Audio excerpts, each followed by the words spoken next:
Hey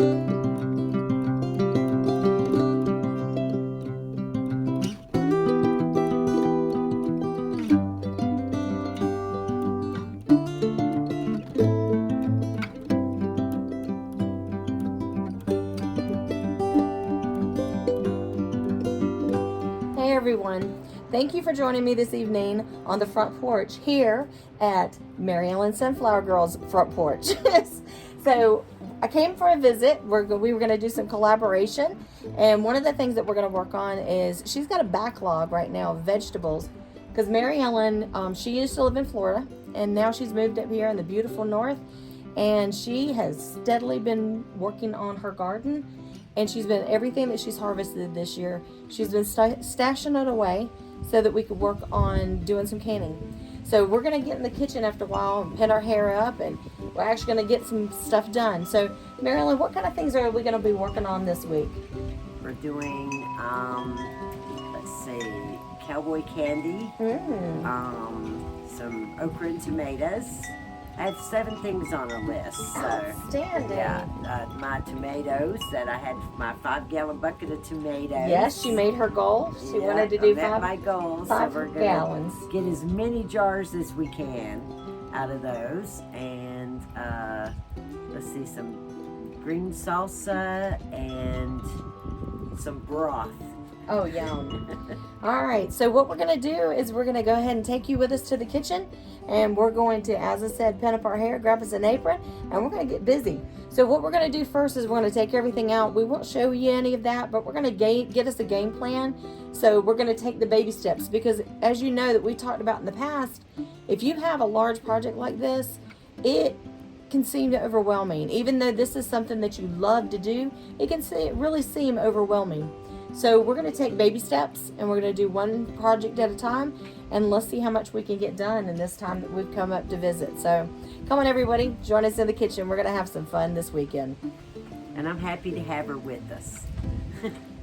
All right, we're already in the kitchen here, and Mary Ellen is cutting up her okra because we're going to do okra and tomatoes this evening. And so she's already got the tomatoes over there stewing, and now we're cutting up the okra to add to it, and we're going to be canning some tomato and okra for this next season. So this is going to, you think this will last you the whole season long until next harvest? I doubt it, because we love it. So we're going to go ahead and see how many jars we can get canned up this evening. Okay, so we're going to go ahead and start our okra and tomatoes. Mary Ellen's already cut up everything. It's in her cauldron. And so we're going to go ahead and, what's the first thing you're adding, Mary? Just a little bit of apple cider vinegar. It helps cut the slime on the okra. Outstanding. So we're going to add that. And then she's going to be adding a little bit of salt, a little bit of pepper, and just seasoning these up. Remember, what you put in your jar has to taste really good for your family. So you want to make sure that going into the jar, it tastes yummy, because when it comes out, if it doesn't taste yummy, they're not going to eat it. So we want to make sure that all this hard work that we've done in the garden is going to pay off. So next, she's going to be adding her salt and her pepper. Should I use canning salt or regular salt? I'd use the canning salt this go around. Okay. Family, just look at this yummy goodness. We're going to go ahead and get us a little taste of what the sauce tastes like, and make sure that we got the seasonings just right. You know that's going to be so good over some rice. Yum. All right, Mary Ellen is taking the tomatoes and okra, and she is adding them to hot jars. Remember, when we've got a hot product, we want to definitely use a hot jar. We don't want to add anything hot to a cold jar or vice versa, because it will mess up the integrity of your jar. So, and we definitely don't want to waste any of our yummy vegetables that we have processed this year. So she's going to go ahead and put those in the jar. Then she's going to clean each one of the jars. Now she is leaving 1-inch head space. She's going to go back with a debubbling tool and debubble each one of the jars. And she's going to measure it again to make sure that she's got 1-inch head space in each jar. Then she's going to wipe each jar lid. She's going to make sure that there's no residue there. She's also going to make sure that there's no imperfections in the glass. Then she'll put her lid on and she'll put a ring on, fingertip tight. Then we're gonna process these for her particular elevation. And I remember I told you, anytime that you're doing canning, you need to make sure you know what your elevation is and make sure how many pounds of pressure that you need to have your canner, because this is a pressure can. Now remember to go to the National Center for Home Food Preservation. This is a tested recipe that we found on their website. So you want to make sure that you're looking there to get your information to make sure that you have a wonderful quality product for your family. Look at those beautiful tomatoes and okra. Oh my goodness. Sam's gonna be happy. This is gonna be yummy to the tummy. Mary Ellen's going to debubble and then she's going to measure each one. Now remember, these are already perfectly seasoned for her family, so she doesn't have to worry about seasoning them. When she makes her big old pot of rice, she'll have everything ready where she can just take this out, warm it up, and serve it right over the rice. It's going to be fantastic. Right. All right, Mary Ellen just went ahead and finished up wiping the rims of those jars, and now she's getting her canning lids, and she's old school, so she likes warming them up and getting that rubber pliable in hot water. So she's got those over there. Now she's putting each one on, and she's going to put a ring on and put that fingertip tight, and then we're going to put it in our canner. Now she's got the canner already on the stove and the water's in it heating up, because just like when we were putting the food in the jars, we don't want the water in the canner to be cold. We want it to be warm or hot, just like these jars. We want all the temperatures to match. All right, now she's putting her rings on. She's gonna put those on fingertip tight. Then she's gonna put them in her canner, which she's already got the water heating up in, because we're gonna make sure that that water is nice and hot to match the temperature of these jars. So remember, we want all of it to be consistent. The jars to be hot, the food to be hot, as well as the water in the canner to be hot. So we're going to go ahead and get that, or she's going to get them, but I want to show y'all something. I'm going to sneak around and I'll show you something. Look at how she keeps her rings. It's on a clothes hanger that I think, don't you use pants? Pants. This is for pants.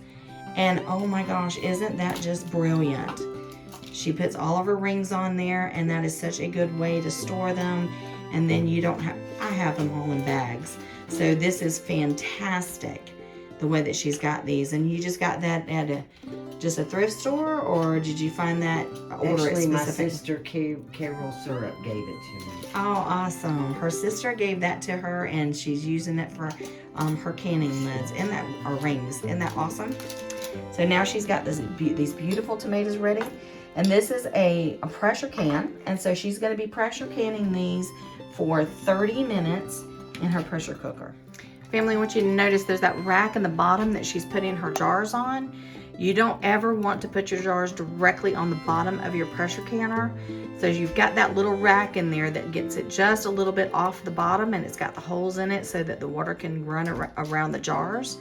So we're also going to go over the safety measures of your canner, making sure that everything is good whenever you start getting ready to run your pressure canner. Mary Ellen, what did you do to make sure that your pressure canner is ready for this canning session? Well, I checked my vent hole. You can see through there. Excellent. And I checked my little popper thing that goes up and down. This is on 0. Everything's working. And I keep my seal in here greased. Awesome. Because they can dry out and then you won't get a good seal on your canner. Outstanding. So we're going to go ahead and put that in place, and then we're going to bring her pressure canner up to pressure. All right, everybody. This is Sam, if you hadn't met him already, on Mary Ellen's channel. Hey, how y'all doing? It's good. It's great. He's testing her yummy tomatoes and okra. Good. It's good. I love it. Oh, you're going to have lots of good eating for the next few months. Okay, so now we've got a steady stream of steam. You can't really see it that well, but it's a steady stream. And we're going to let that time out for 10 minutes. And then we're gonna put our weight on, and we're gonna watch our pressure gauge to make sure that it gets to the right amount of pressure for this particular elevation. And honey, we ain't in Kansas anymore. So we're not back home at my house, we're further north. So we're gonna make sure that she has the proper amount of pressure, and then we're going to start the clock whenever it hits that amount of pressure. And we're gonna time it, and as I said, for any altitudes or any elevations, it's going to be a 30-minute process for these pint jars. All right, we'll bring you back whenever we are done with the 10 minutes and we start to add our pressure. Okay, we've been steaming for 10 minutes, so Mary Ellen's gonna go ahead and put her weight on. So we got that pressure weight. Now we're gonna start watching that dial and watch it go up. And when it hits the pound of pressure for this area, then we're gonna go ahead and start our timer for 30 minutes for these pint jars. All right, we've reached our pressure, and so now we're going to set our timer for the 30 minutes, and we're going to sit back and wait until our 30 minutes is over. Now remember, while you're doing this, if your pressure goes below the amount that's for your particular area, you've got to start that timer all over again. So we want to make sure that we're watching our pressure canner closely at this point, making sure that we keep it right at the amount of pressure that it needs to be. So we'll bring you back after we hit our 30-minute mark, and we'll show you that process of turning everything down so that it can start the cool down process. Okay, so we went ahead and just turned off the stove, so our pressure is starting to come down. So we're going to go ahead and let this naturally come down until we are back at 0 pounds of pressure. And once we're at 0, then we'll go ahead and remove the pressure weight, and then we will also remove the lid, and we'll go ahead with our jar puller, pull the jars out and lay them on a drying pad. Now that's very important to use some type of a padding. You can use an actual drying pad, or you can use a towel folded in half, but you definitely want something between your jar and your countertop to ensure that you don't have a hot jar sitting on a cold surface. So then again, we're still messing with that, making sure that we keeping the same temperatures, or at least relatively decent. We don't want to shock these jars. It will result in a jar busting. So we're going to go ahead and give it a few and let this come down naturally, and we'll bring you back when we start to remove the jars from the canner. Okay, family, so now we're back down to 0 on our pressure canner. So we're going to go ahead and we're going to remove the weight, and now we're going to open our canner. Now remember, we're back down to 0, but there's still going to be steam and stuff on the inside of our pressure canner. So when we're opening this pressure canner, we're going to make sure that we're opening it away from us. And I'm going to get Mary Ellen over here to help me with that part. Mary Ellen, I can't even, with one hand, I can't do. So we're going to keep twisting it, babe. All right, and open it away from you. There we go. Showing you, see all that steam coming out? Now we've opened that away from us. Now we're going to go ahead and take these jars out, and we're going to put them on the counter, and we'll bring you back whenever we are finished unloading the canner with our tomatoes and okra. Okay, so we've went ahead and taken the last of the tomatoes out, and we're going to put them on the cooling pad to cool. And we're going to go ahead and be watching those to make sure they all seal, and then we'll take the rings off. We'll go ahead and label those after 24 hours, and we'll wash them up, get them ready to put on the counter shelves, on the pantry shelves. So they're so beautiful, making sure that we've got quality food for our family. This is fantastic. Well, we are at the end of our visit, and we have got a pile of things that we have canned while we were here. Mary Ellen, how are you feeling about having all of these yummy quality products to put on your shelf? Girl, I feel amazing. I know I never could have got it done without you. I'm so grateful. Oh, we had a blast together, and this brings back a lot of memories. We used to do all kinds of crafts and things together in the past, and so it's wonderful to be able to do food preservation together here and now. So we're going to go ahead and put these up, and they have very cold winters here, so she's going to have lots of yummy things on the shelf that they can easily grab without having to worry. She's got quality food without having to worry about going out. So it's going to be a wonderful winter with some wonderful food straight out of her garden. And that's every bit of this is out of her garden. So she's done a wonderful job this year. So join us again in the near future, and we're going to have another recipe posted and show you how to do some yummy fall products. Since we are in the beginning of fall, we're going to be doing some apples and cranberries and getting ready for the different holidays that people celebrate. So we're going to be going ahead and putting those quality products up, and we'll be showing you how we do it in our household. So we'll see you next time. Bye, everybody.